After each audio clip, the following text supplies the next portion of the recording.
Campaigning and protesting intensify in France ahead of a snap election. It's been called by President Emmanuel Macron after the far right made big gains in the European Parliament election. So how important is this vote for France and for Europe? This is Inside Story.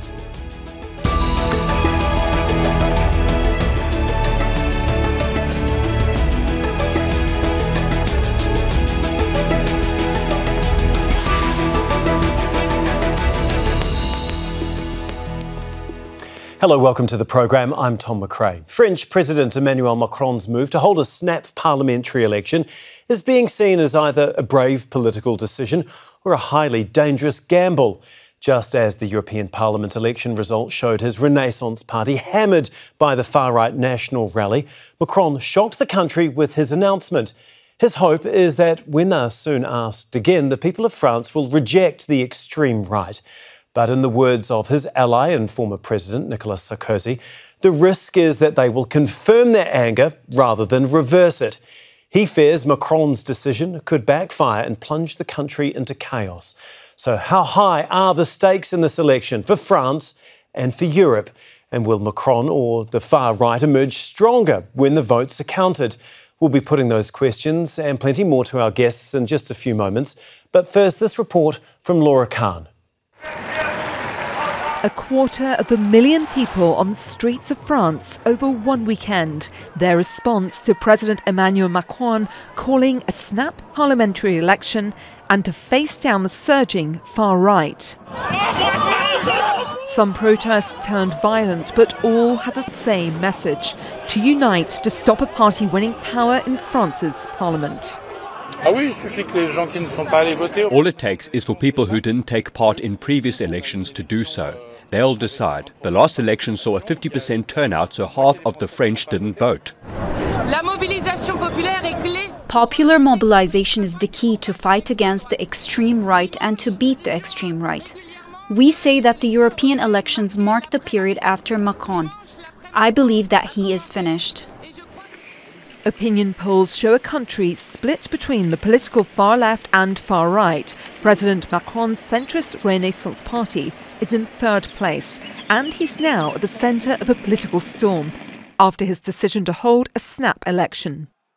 France's lower parliament, the National Assembly, has been dissolved. He remains president with 3 more years of his second term to run.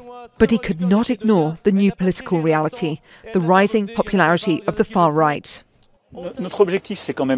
Our goal is more to try to have a quick consensus, but perhaps we need to wait until June 27-28. I don't want to preempt things. Macron was humiliated in France's European Parliament elections when Marine Le Pen's national rally won more than twice the number of votes as his alliance. His decision to call a national election in response is widely seen as a major political gamble, not just for his own party, but for the country. Things are very simple. Emmanuel Macron will not have a majority. You know it, we know it, everyone knows it. He made a gamble that he has already lost because he will not govern with the right, which has chosen to collaborate with the far right. Among voters' concerns in the European Parliament election, immigration proved highly divisive. The National Rally maintains a hardline anti-immigration message. The International Monetary Fund has urged France to take measures to cut its debts. That means the person in charge may need to reduce public spending or raise taxes. Unemployment is also high. But concerns of voters that usually decide elections in France may not be decisive factors this time around. Instead, voters are having to make choices on the grounds of political ideology driven by the rise in popularity of the far right.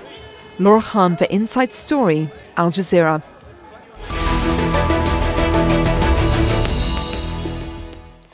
Okay, let's bring in our guests now. Joining us from Paris is Samantha de Bendern, Associate Fellow at Chatham House and geopolitical commentator of the French TV channel Chaine Info. In the UK capital, Philippe Marliere is a Professor of French and European Politics at University College London.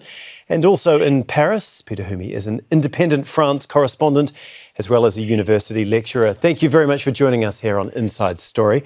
Philippe, if I can begin with you. I mean, the president's move has been described as Russian roulette. Can you just explain how surprising this is? And did Macron have any choice but to roll the dice here? It's a gamble, and it's no understatement, because when he came on air last week on Sunday to announce that he would call for a snap election, absolutely no one saw it coming. We now know that his prime minister was only in the knowledge of the decision an hour before he decided to go for that televised announcement. So really kept it secret. Only a handful of advisors discussed it. And so everyone was taken by surprise, and it's a real snap election, 3 weeks to get organized. And I think Macron thought about that. He thought that he would take his political opponents by surprise, notably the very divided left, and also would take the far right by surprise, because Marine Le Pen is working hard on getting elected, but in 2027 for the presidential election. She did not expect an election so soon. OK, Samantha, how much of Macron's personality is in this decision, do you think, to call the snap election? I mean, is this his ego getting the better of him? Well, a lot of people who work with Macron, both on the foreign policy side and on the domestic policy side, say that one of his big problems is that he does not build alliances. He's not a politician. He had never been elected to any public position before he became president. He's running the country a bit like the CIO would run a company. And you can't do that if you are president. So he's not really good at building alliances within his own party and with other parties, just as he's not been very good at communicating with his foreign partners, particularly on policy regarding Ukraine and Russia. He is a loner. And this is being perceived by a lot of people here as again, his ego reacting more before actually really thinking about the consequences of this choice. And he really thought that the moderate left and the moderate right would rally around him. They would say, oh no, we have the spectre of the far right, and we'll do what we've always done, which is rally around the sort of centrist party. And what's not happening here is that the left is unifying, and you've got people on the left with radical different views on foreign policy, for instance, who've come together. And on the right, you've seen members of the Republican Party saying that they will actually join the national rally. So it's had a complete opposite effect. Instead of people uniting behind the presidential party, you've had a real split of France into two extremes. Peter, is that how you see it, that Macron was trying to get a jump on his opponents by surprising them with the snap election, but it's actually only galvanised the far right and the far left at this point in time? Yes, I think that's the great danger, certainly, Thomas. It really did take everybody by surprise, not least, I think, the national rally that had done so well in the European elections just as they came out just an hour or so before Macron's announcement on television last Sunday. I've actually got a couple of the French Sunday newspapers. Not very many of them come out on Sunday traditionally, but on the front page of a fairly right of centre, the Journal de Dimanche, we have a picture of Sarkozy. He was quoted, I think, in the report that we saw earlier. And on the left of centre, Tribune Dimanche, we have François Hollande, who, as we know, was a former president, just like Sarkozy. And he's announced he's going to be standing as a candidate. So on the front pages of the two main Sunday newspapers, there's no image of Macron, no image of Le Pen, but we're sort of forward into the past, as it were, when we see images of both Sarkozy and Hollande. So the press, anyway, on this Sunday, looking at what two former presidents have had to say concerning the forthcoming parliamentary election. So focus has been on what could happen. Hollande, would he possibly be a candidate for prime minister? I think that's the editorial content of the Tribune de Dimanche, and on the more right-wing paper, Journal de Dimanche, Sarkozy has almost 3 pages, giving his opinion on the situation and essentially saying that Macron has probably not done the right thing by any means. Yeah, quite remarkable how many twists and turns there have already been. And because the campaign is so short, it really feels like there's going to be many more squeezed into the next couple of weeks before voting starts. Philippe, can you just give us a sense of if you think that this is a generation-defining election? Can you just explain how much is on the line here? I think a lot is on the line. It's extremely important election. First of all, first thing is in 3 weeks' time, there might be, for the first time since the Second World War, a far-right government in France. That's no small news. It's very important. It's not a done deal. I think a lot of analysts expect the far-right to top the election, to win it, but not get enough seats to have an absolute majority, in which case I can't tell you what will happen then. We'll have to see. But so that's very important for that reason. And that explains why the left has united so quickly within 24 hours. Although they hated each other, most of them, they couldn't work together. It took exactly less than 24 hours to agree on a common platform, which they wrote up within 4 days, and to decide on the allocation of seats. By the way, it's not the far left, it's the left. You know, it's a very broad coalition. And since we mentioned him, François Hollande is part of it. So François Hollande is part of that electoral coalition of the left, not the far left, which is called Popular Front. And I think it's also a momentous election in the sense that expect further entrenched realignments in French politics. For instance, it seems to me that the far right is now going to absorb a lot of the conservative right, i.e. Sarkozy's party, Les Républicains, which has now sort of become a fairly marginal party, and dominate the right side of the political spectrum. Expect also the central bloc of Macron. Macron wanted to build a central bloc with a bit of left, with a bit of right, moderate left and moderate right. I think expect losses. In that case, that idea of a central bloc dominating French politics is over. And in a sense, it's the revival of the old cleavage in France, left against right, which Macron fought very hard to abolish, to cancel. And I think it's coming back following this dissolution.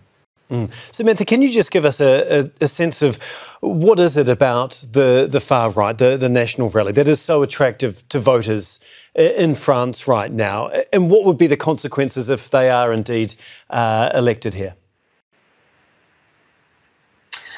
Well, the far right appeals to different people for different reasons. One of their big rallying cries is an anti-immigration platform, and people in France saying that they're fed up with seeing French culture being submerged by this wave of immigration, that they complain that people who come to France don't integrate properly. That is a big rallying call for the far right. It's been their traditional platform. I mean, they were traditionally perceived, and quite rightly so, as being an anti-Semitic party. The founder, Jean-Marie Le Pen, has had a very ambiguous attitude towards the Holocaust. What's interesting now is that they have a very clear attitude towards Israel, which is rallying a lot of Jewish people to this party, which has anti-Semitic roots, which is quite a very, very strange way of things to have things develop here. There are other people who are attracted to the far right because they are now appealing to workers, to former communist voters, former far left voters, are now going to the far right because they see them as being the only ones who defend those who have lost out with globalization, those who feel that the European Union is harming them, the farmers who are not happy with the European Common Agricultural Policy. A lot of them who would have been traditional far left voters are now moving to the far right. It's no longer the party of right-wing elites, sort of far right-wing elites. It's bringing together both extremes. And what's really interesting is today, and I think it's really important that Philippe pointed out that this new Popular Front is not far left. It is a left party. But because there are parts of the far left in this Popular Front, people who are sitting on the fence, who feel more centrist, are now thinking of voting for the National Rally, which is a worrying development for those who feel the National Rally will not be the best choice for France, because of the perception that some people have of some of the more extreme positions of the far left. But so it's now broadening its attraction. It's changed its name from National Front to National Rally, because the some Republicans have now joined the list and are presenting joint candidates in certain areas, calling themselves the right-wing Republicans. There's potential for confusion as well that would attract people who would never traditionally vote for the National Rally. OK, Peter, can we talk a little bit about this left bloc? We saw a few 100,000 anti-far-right protesters taking to the streets. Can you just explain how unified the left are and what sort of difference do you think that they are actually going to be able to make here? What sort of gains do you think that they could potentially pull out over the next few weeks? Well, if we look at the latest opinion polls, which one of the Sunday papers printed today, if we call it the left, which goes from just left of centre to quite extreme left-wing views in terms of economy and politics, of course. The left is expected, based on today's poll, to get 48.5%, and the right, which could or could not include the Republicans, around 45%, give or take, obviously based on the opinion polls and their warnings that it's not 100% accurate as usual. So right now it looks like it's going to be a hung parliament with no particular group winning an absolute majority. But if we want to talk about the Popular Front, which incidentally harks back to the 1930s, that was a name given to the largely communist, certainly socialist and communist alliance that was formed in France to combat the rising fascist party of France and the more extreme Hitler Mussolini sympathizers in the 1930s. The left bloc, as it were, was called the Popular Front. So there's a hark back to that. How united are they? Well, they have a history of division. They did form a similar bloc a few years ago for the last presidential elections. In fact, just over 2 years ago now. And they quickly dissolved into acrimonious arguments after taking their various seats in Parliament. They did not have anywhere near a kind of majority, of course. Macron had to deal with various alliances and a minority government. So if they do well, how long will they remain unified? And this is where I think Francois Hollande is being played up by certainly left-wing sympathetic newspapers, saying he's someone that has the experience and maybe he could pull together or at least try and keep the Popular Front, a left bloc, united at least until the next presidential elections, which are just another three years or so away. Indeed. So interesting situation, of course. Yeah, it certainly is. Philippe, I want to talk a little bit about turnout.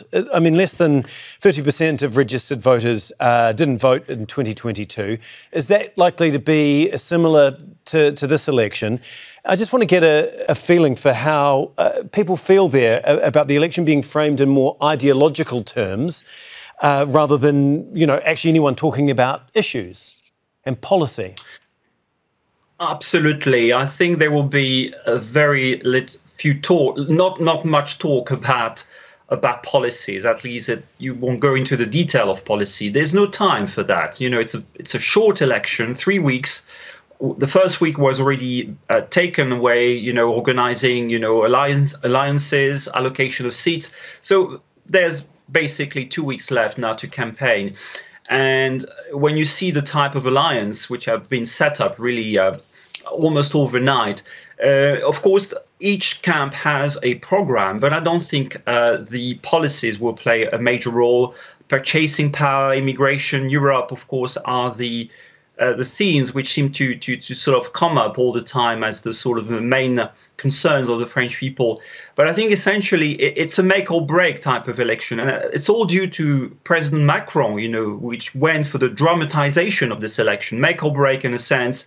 Do you really want a far-right government? That's really, I think, the big question which is put to French voters, And why is that? Because simply the far-right has the political momentum. It's been going from strength to strength over the past, I would say now 30 years. And no one can say in France we didn't see it coming. It's been gradual, and it's been a steady rise, steady surge.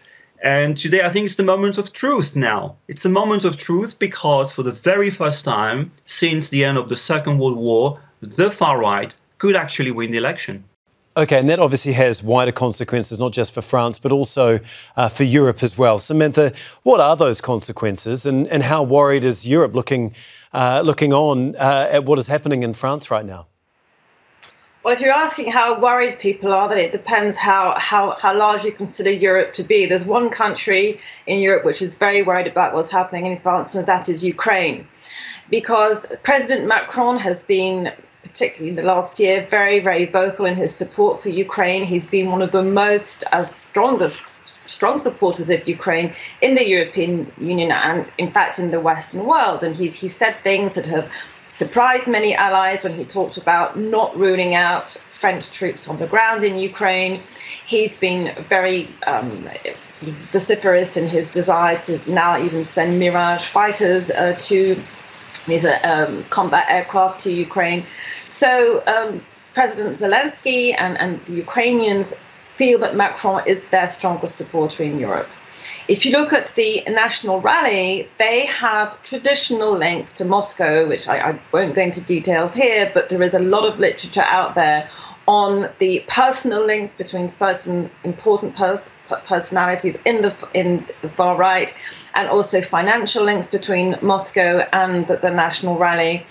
Jordan Bardella, the young man who would potentially be a prime minister, has publicly expressed certain differences on relations with Moscow, with Ukraine, and even with NATO than Marine Le Pen.